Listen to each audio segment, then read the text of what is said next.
हमारे ज़्यादातर किसान भाइयों के धानों की खेतों की बालियां निकल चुकी हैं और जब बालियां निकलना स्टार्ट होती हैं उस समय जो रस चूसक कीट हैं, गंदी बग कीट हैं और हल्दी नामक रोग है और बहुत प्रकार के रोग हैं जो हमारे धानों की बालियों पर अटैक कर देते हैं, जिससे वहां पर नुकसान है जो 20 से 25% हमें देखने को मिलता है। और अगर ये समय पर रोग कंट्रोल नहीं किया गया तो ये काफी ज्यादा मात्रा में किसानों को नुकसान पहुंचा देता है। तो आज हम आपसे इसी के बारे में बात करेंगे कि रस चूसक कीट है, गंदी बग कीट है, हल्दी नामक रोग होता है जिसे हम कंडुआ बोल देते हैं और पत्ती लपेटक है, शीत विलाइट है, इसमें हमें कौन सी स्प्रे करनी चाहिए, कौन सी स्प्रे हमारी बहुत ही अच्छी काम करती है, इसी के बारे में हम आपसे आज विस्तार से बात करेंगे। सबसे पहले किसान भाइयों बात करेंगे जब हमारी गबोड़ अवस्था प्रारंभ हो जाती है और उससे लेकर जब तक आपके दाने का भराव सही सलामत नहीं हो जाता है तब तक आपको किसान भाइयों बहुत अच्छे से अपने खेत की देखभाल करनी है। रोजाना आपको खेत पर जाना है और देखना है। लेकिन किसान भाइयों आपको एक बात और ध्यान में रखना चाहिए, आप डेली खेत पर जाइए और जब हमारा खेत गबोड़ अवस्था में होता है तो आपको पर्याप्त नमी उसमें रखना चाहिए। भले ही आप एक बार स्प्रे ना करें लेकिन आपको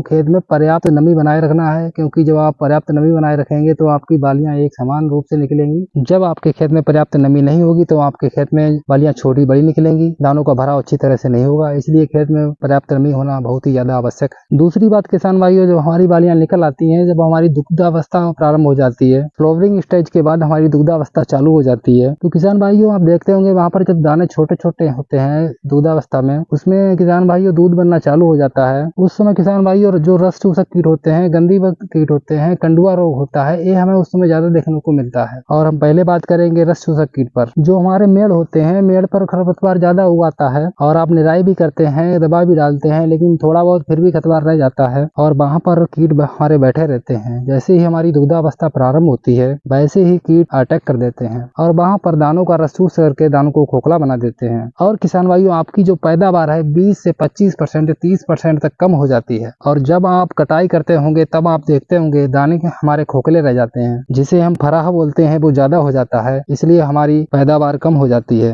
एक बाली में आप मान के चलिए कि हमारे ठोस दाने 50% से भी कम है और खोखले दाने की संख्या ज्यादा है, तो ऐसे में निश्चित ही हमारी पैदावार बहुत ही कम हो जाती है। इससे हमारे दाने भूरे, काले, लाल पड़ जाते हैं, जिससे कि हमें मंडी भाव अच्छा देखने को नहीं मिलता है। तो किसान भाइयों इस पर हम विस्तार से बात करेंगे। लेकिन किसान भाइयों आप देखते होंगे जब हमारे दानों का भराव चालू हो जाता है तो वहां पर कंडुआ नामक रोग जो होता है, जिसे हम हल्दी रोग भी बोल देते हैं, बहुत तेजी से फैलता है। आपके देखते ही देखते पूरे खेत में फैल जाएगा, बहुत ही कम समय में फैल जाता है, मात्र 2 से 3 दिन में पूरे खेत में फैल जाता है। तो हमें इसका सही समय पर इलाज करना चाहिए। अगर हम सही समय पर इसका किसान भाइयों इलाज नहीं करते हैं तो हमारी फसल में बहुत ही ज्यादा भारी मात्रा में नुकसान करता है और इससे हमारे दाने काले और भूरे पड़ जाते हैं, जिससे कि हमें मंडी भाव देखने को अच्छा नहीं मिलता है और हमारी धानों की क्वालिटी भी बहुत ही कम हो जाती है। तो किसान भाइयों रस चूसक कीट के लिए और गंदी बग कीट के लिए हमें एसीफेट प्लस इमिडाक्लोप्रिड का स्प्रे करना चाहिए, जो कि हमारा यूपीएल कंपनी का लांसर गोल्ड के नाम से आता है। इसका बहुत ही अच्छा रिजल्ट है। इसमें 50% acephate plus imidacloprid 1.8% SP form में होता है। किसान भाइयों इसकी डोज जो हमें 400 ग्राम प्रति एकड़ के हिसाब से लेनी है। 200 लीटर पानी में अच्छी तरह से इसका घोल बना लीजिए और बढ़िया से अपने खेत में स्प्रे कर दीजिए, जिससे कि हमारे रस चूसक कीट और गंदी बग कीट दोनों की समस्या एक ही साथ खत्म हो जाएगी। दूसरी दवा जो हम बताएंगे वो दवा इसलिए है, जो हमारा धान है उसके तने में जो सड़ुआ रोग लग जाता है या जड़ गलन रोग लग गया है या फिर तना हमारा सड़ रहा है या पत्तियां सड़ रही हैं, हम इसे शीत विलाइट बोलते हैं। और शीत विलाइट जब लगता है जब हमारे खेत में अधिकतर पानी भरा रहता है, जहाँ पर पानी का